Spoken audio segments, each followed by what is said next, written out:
Previously on Popping Collars. Like, is there something about popular art or popular culture that makes people want to put things in categories so that it's simple? Or is that, like, what's behind that kind of institutional approach to popular media? Racism. I was going to say money. Well, I mean that. Money. Well, I mean, you know, there's that.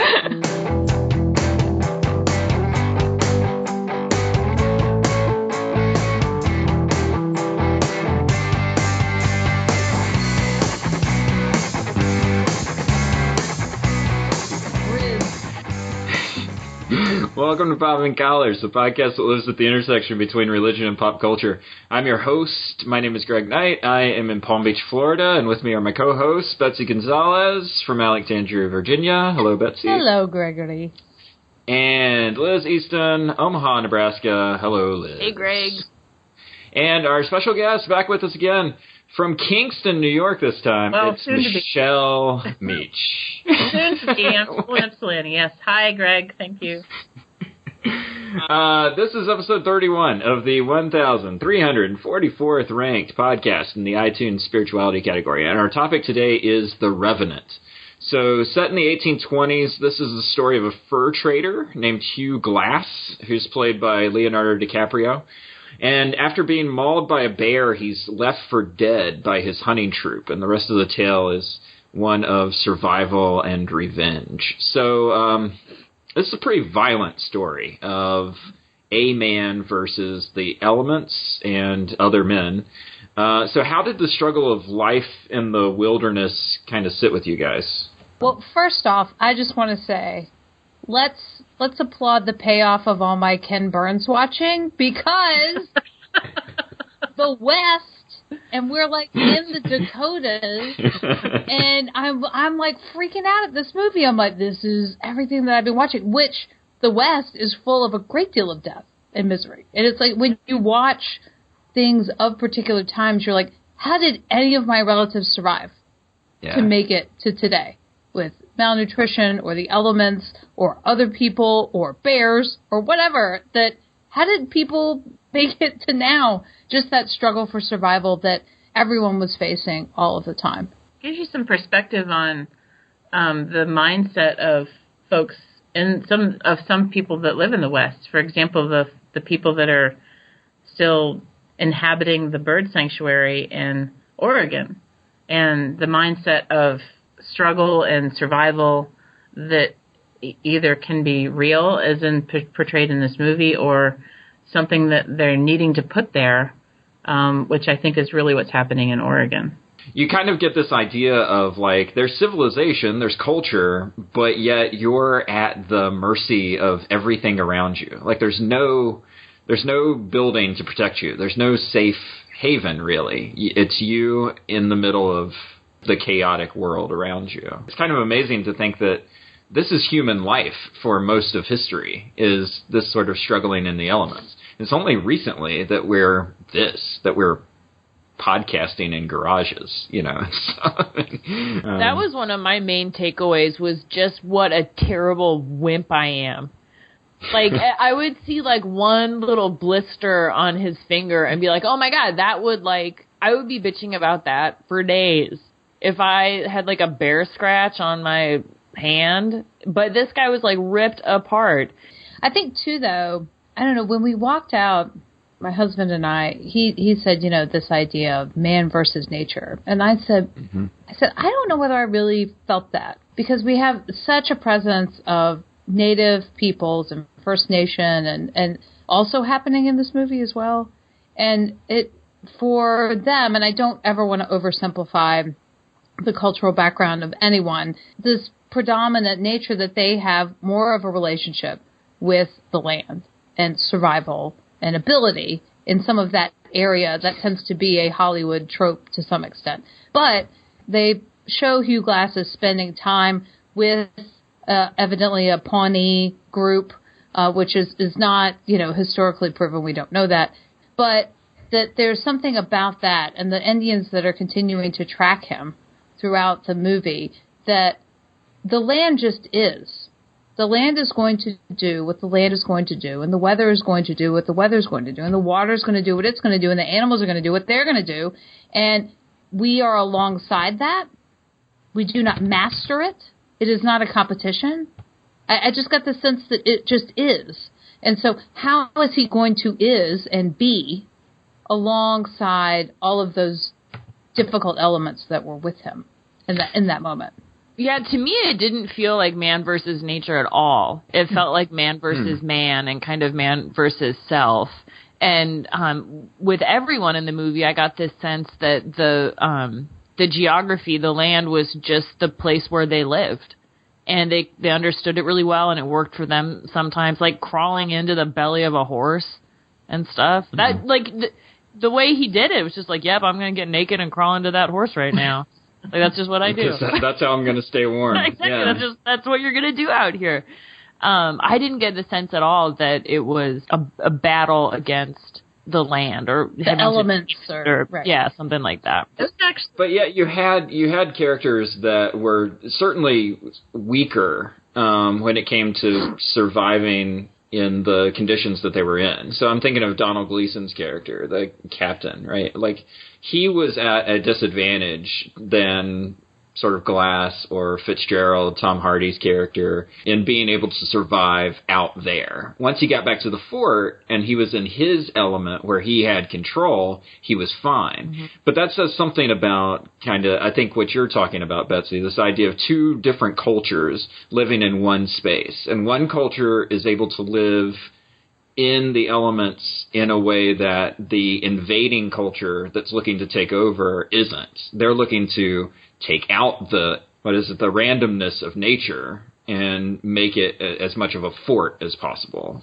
So DiCaprio is attacked by this bear. You can see the captain is like, well, this guy got us to this point. We have to keep him with us. We have to, even if it means hauling this body, up a mountain, we've got to do it. And you're sort of thinking to yourself in that moment, really? You've got to haul? I mean, he's in bad shape. And you start to sort of justify why it would be okay to leave him behind. And then to actually see him left behind, you realize what a horrible choice that is to make. And Tom Hardy plays it, I think, really well because he doesn't show guilt, and yet you sort of get this feeling of guilt. Well, at least perceived guilt.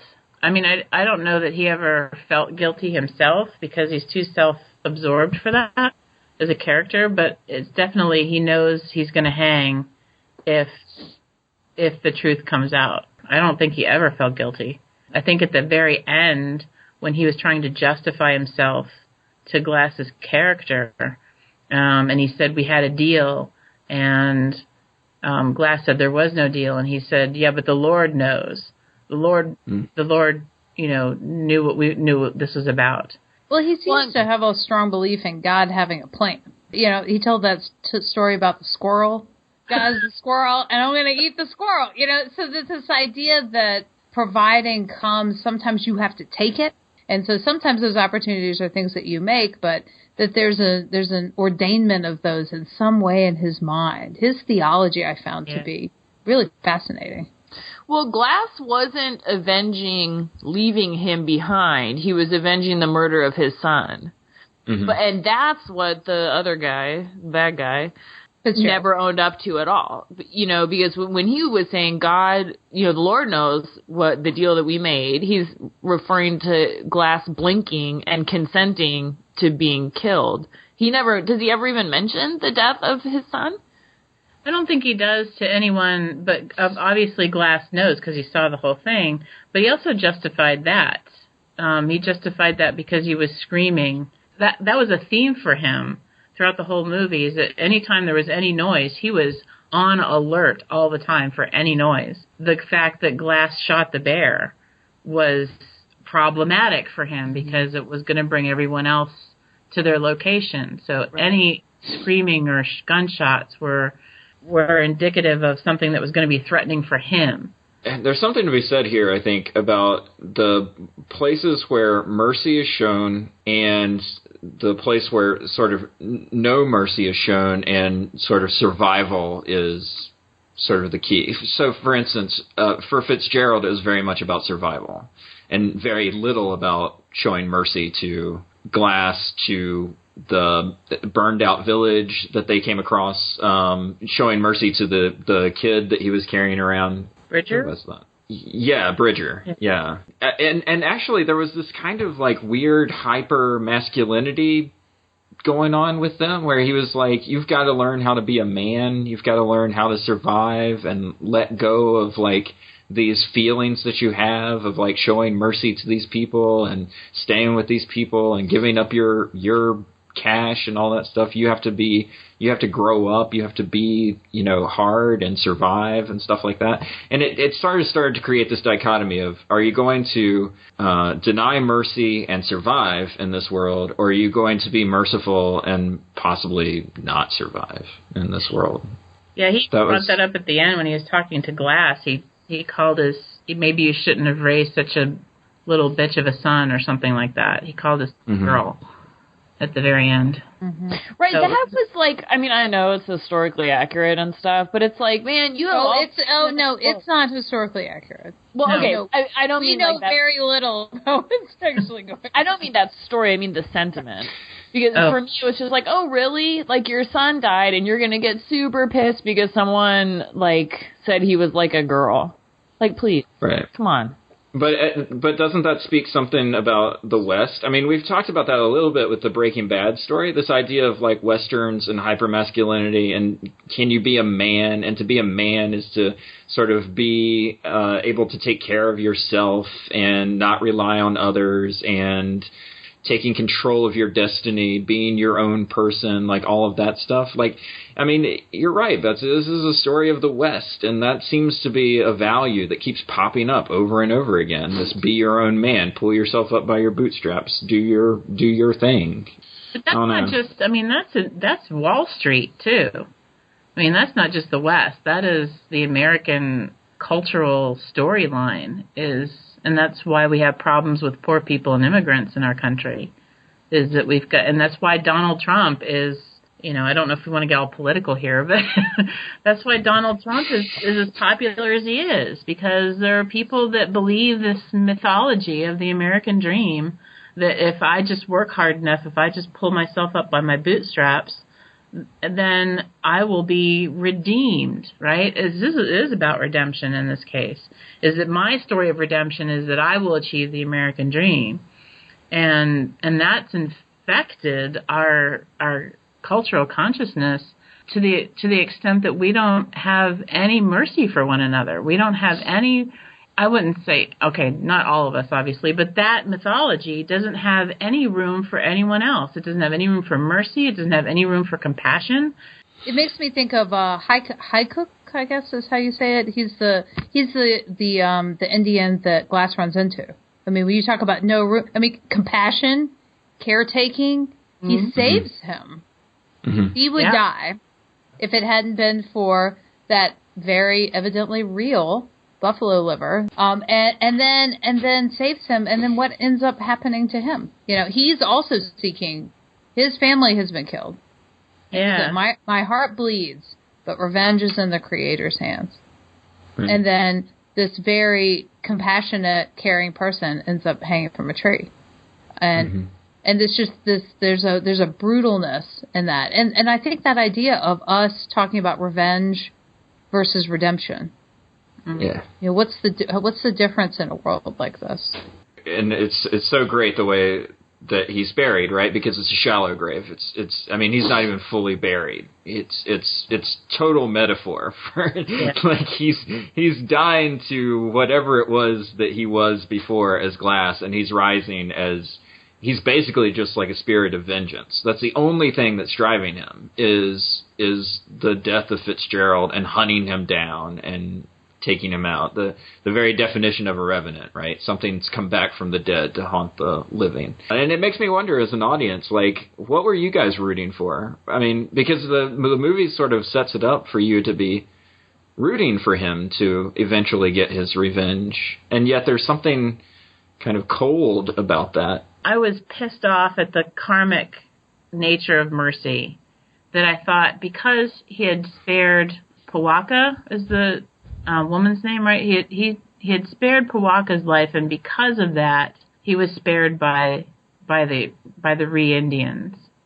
So there was that piece that irritated me. But then the second time, I realized, well, maybe he's not. Is he really showing mercy? Because he throws Fitzgerald into the water. He sees the Ree downriver. He sees the Indians downriver.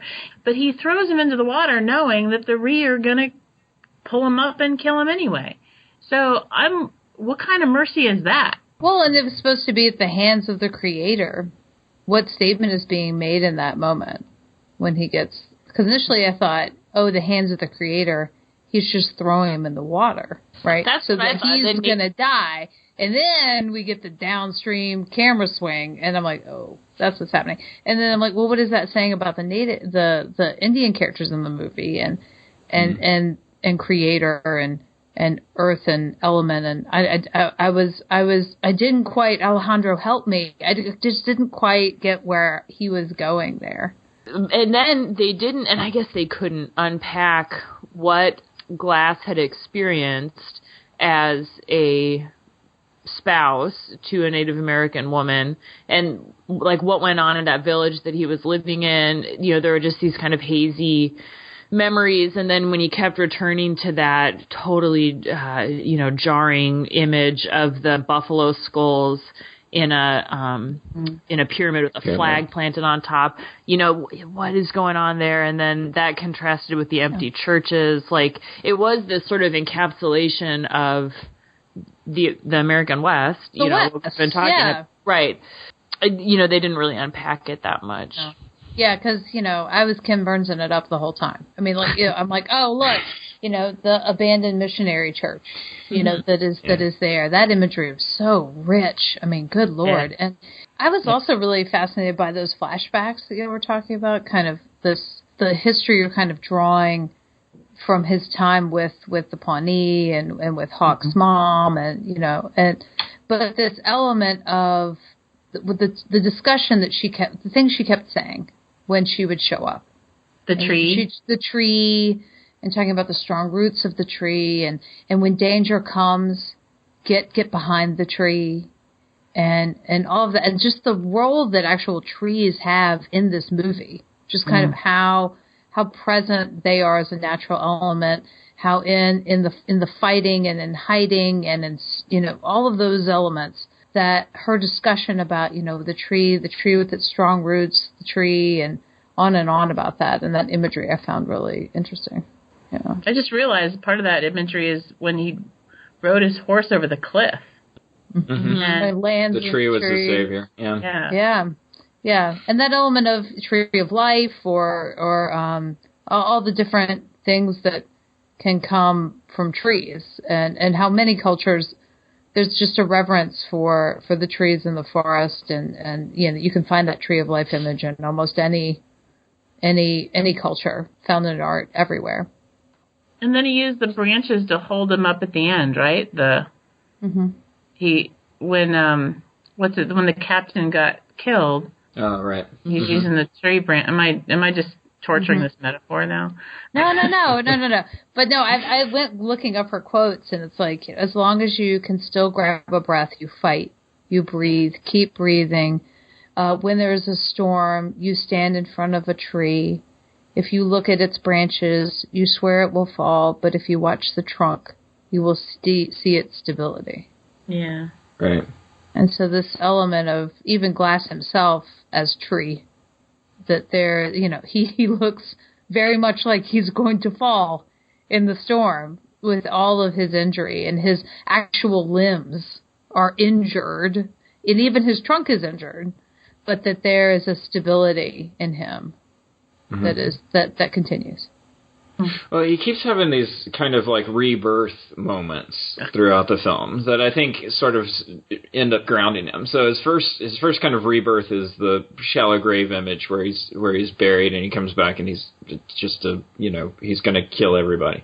And then he's got this other one where he's so heavily injured that he's sort of put into a sweat lodge to kind of I don't know, help him get out some of the infection that seems to be eating up his body.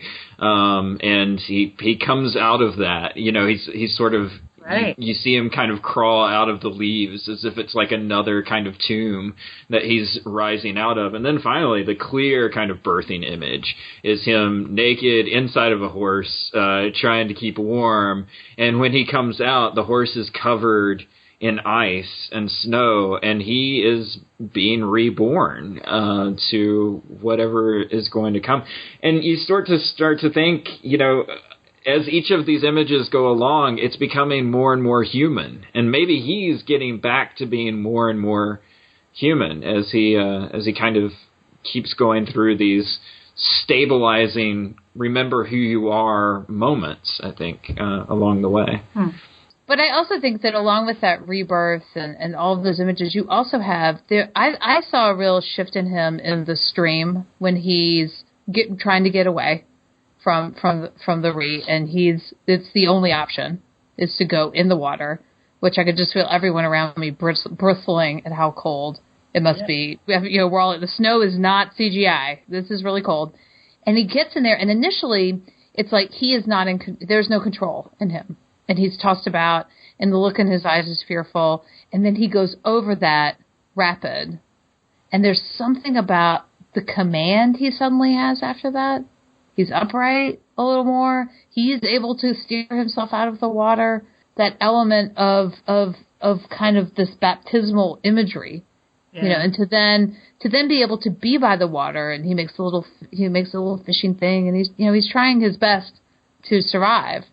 But there's this he's more and more in control as the time goes on, and I like your idea of by the end with the horse, he's the most human. He's trying to get back to that humanity. Yeah, because for a while there, he's wearing the dead skin of the bear, right? Right. Which is pretty badass. That's pretty badass. The thing that nearly killed him, he's going to wear it. Well, and the necklace is waiting for him. He's got the necklace out there. You got to get back to that. Yeah. And there's several baptismal images too. There's the river itself, and then I was thinking, you know, at the end when he's in the camp and he takes a bath for the first time in months. Yeah. Coming off of him. Oh, it's crazy. Yeah. Oh, man. I thought there's a baptismal image, too. That. But then it's like baptized into what? I haven't thought this through. I'm just kind of thinking right now. Like, I think there's no doubt that those were baptismal moments. To me, the scenes were just too obvious with the river and the bath. You know, we think, so if those were intentional on the parts of the filmmakers, we think of baptism primarily as initiation, but I don't think that culturally at large that's what people think of. I think that they think of salvation and redemption of sin, you know, being washed clean. I think that baptism primarily as initiation would, you know, is our way of thinking, which is wonderful, and I agree with it. But I don't think that in the big scheme of things, that's what people think of culturally. Well, it almost seems like they were reading Romans. I mean, you know, when you're baptized into a death like his, you know, you're baptized into a resurrection like his. Mm-hmm. So it's that life and resurrection imagery that he is baptized into. That idea of, and this new life is not the sweet by and by when you're actually dead. It's right now. Your new life happens right now. And so what is he going to do with his new life that he's gotten? And he has a very single-minded focus. Did you guys have a take on that fourth wall breaking at the end of the film when he stared at the camera? That stuck with me because I was like, I wonder what that means. Because I had no idea. I had no take on that whatsoever. I wondered if the fourth wall was really an issue when that was the blood on the lens during the fight scene down by the river. And, like, I don't think I've ever seen that in a movie before. And it was obviously intentional. It happens on The Walking Dead. So it's happening more often. It's because I've never watched The Walking Dead. There you go. Well, this is a zombie movie in a way. It's kind of like the story of the zombie. Yeah. But that look at the end, I didn't know whether it was it supposed to be, I mean, the first word that comes to me is an indictment. It was an indictment of me as a watcher of this, an indictment about revenge in my own life, or about look at this history, look at what all the individuals in this historical time period have gone through. I don't know. It was supposed to be something. Yeah. Alejandro. Well, it was hard to make out what his expression was. I think that's what made it complicated, was because it kind of looked like he was resigned. Like, it kind of looked like I don't know, it was like a very, like, it is finished look on his face. But it wasn't relief, and it wasn't sadness. It was something kind of in between. It was very neutral, and I think that's what kind of, like, messed with my head. Well, I think maybe it doesn't mean anything. Well, no, but I think it fed into what you were saying before, that by the time we got to the revenge part, I felt like I'd been so hyped up about it that then there was that emptiness in that. Yeah, there was a coldness in it, and I think that look was a part of that a bit. That, you know, because what does Fitzgerald say? Whatever you do, it's not going to bring your boy back. It's not going to back. Right. I didn't get indictment from it as much as, like, it was almost a challenge, but it was a very flat look. It was a completely non-committal look. There was no sense of redemption. There was no, you know, angels singing. Oh, it was just his eyes, and then the screen went dark, and you heard his breath continue, and it was just this very embodied experience of life. You know, all of this stuff that we do, what's the end of our story? Well, the end of our story is that it's life. You know, maybe all of the stuff that we do, all of the attempts at redemption and or revenge are really just nothing. That no matter what we do, however hard we try to survive, no matter what kind of acts we perceive as either merciful or whatever it is, that in the end, and all we have is this breath.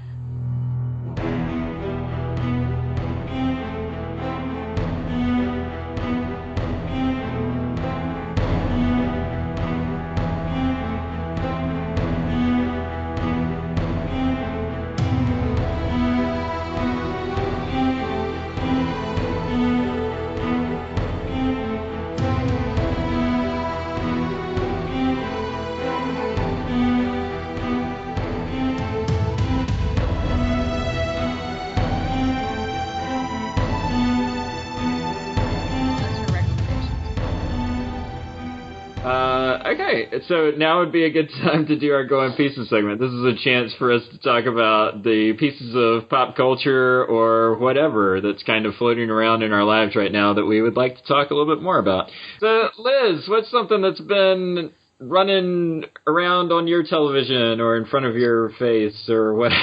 Two things in particular I'd like to talk about. One is that I'm finally watching Nurse Jackie. That was on that Showtime. So this is like a throwback, right? But I had heard great things about it, never had access to it. Now the whole series is on Netflix, and I've kind of been eating it up. It's really great. The other cultural thing that I've been enjoying recently is that I got a Fitbit for Christmas. I'm like that guy with the Fitbit now who's like, how many steps did I get? Checking my steps. But I love it, and it totally is working in the way that people say it should work, that it makes me, like, work out longer or walk longer. Or I'm on the road all the time, so it's like, how am I going to get my steps in? It's great. I love it. Betsy, what Ken Burns documentary have you been watching? Greg, I haven't found where I need to go next. I've received several nominations. People say jazz or there's something on Prohibition. So I'll throw it out to anybody who wants to make a recommendation. So do it in our comments field. I would love to get some recommendations or tweet at us and or tweet at me at Betsy_Gons and let me know which Ken Burns documentary you think I need to go to next and how it might fold into our next episode. But what I have actually been watching is after the Golden Globes, I had not watched Mr. Robot. I had heard good things about Mr. Robot, and then booyah, Christian Slater gets up there, wins a Golden Globe, and then the show wins best drama or whatever. And it's a great show. It's really well done. It's very smart. It's just an interesting take on this idea of, what if you knew some people who were in this anonymous hacking group? Very good. Michelle, do you have one now, or do you want me to go? Okay, what have you got for us? I finally watched Transparent, which was just so good. Really just so good. Just such broken people, which is so beautiful to see, really, that there's no... It's like full of anti-heroes who have no boundaries. And and just how that just... We're just these, like, people bumping into each other all the time, and so it was really, it's a good series. I watched both seasons sort of smack in a row. It's really a good show. That was really great. So I'm going to bring it all back down. So sometimes when you have children, you don't get to decide what's on television. Little people that live in your house do. So the 3-year-old has been way into Scooby-Doo lately, but not like regular Scooby-Doo. Not the Scooby-Doo that you're thinking of. It's this Netflix show called Scooby-Doo Mystery Incorporated. It's the Scooby-Doo that you know, where like it's somebody dressed up in a monster costume. They take off the mask, you know, would have gotten away with it without you meddling kids, all that stuff. But then there's this overarching kind of meta-narrative mystery that goes on that draws in all kinds of bizarre, and I mean bizarre, pop culture references. So the last one that I was watching had a Twin Peaks scene, where Scooby-Doo ends up in the red curtain area with the backwards talking dwarf and all this stuff. I mean, it is wild. So you can find Popping Collars on the web at poppingcollarspodcast.com. You can also find us on Twitter at Popping Collars. You can find us on Facebook, where you can like us. Especially, you can look for our show on episcopalcafe.com, who features our show each and every time. We love their website, and we hope that you will check it out and support them, especially if you want to learn more about the happenings in the Anglican Communion lately. That's Popping Collars for this time. Thank you, Michelle. Thank you, Liz. Thank you, Betsy, for coming on. We'll see you next time. Keep those collars pop!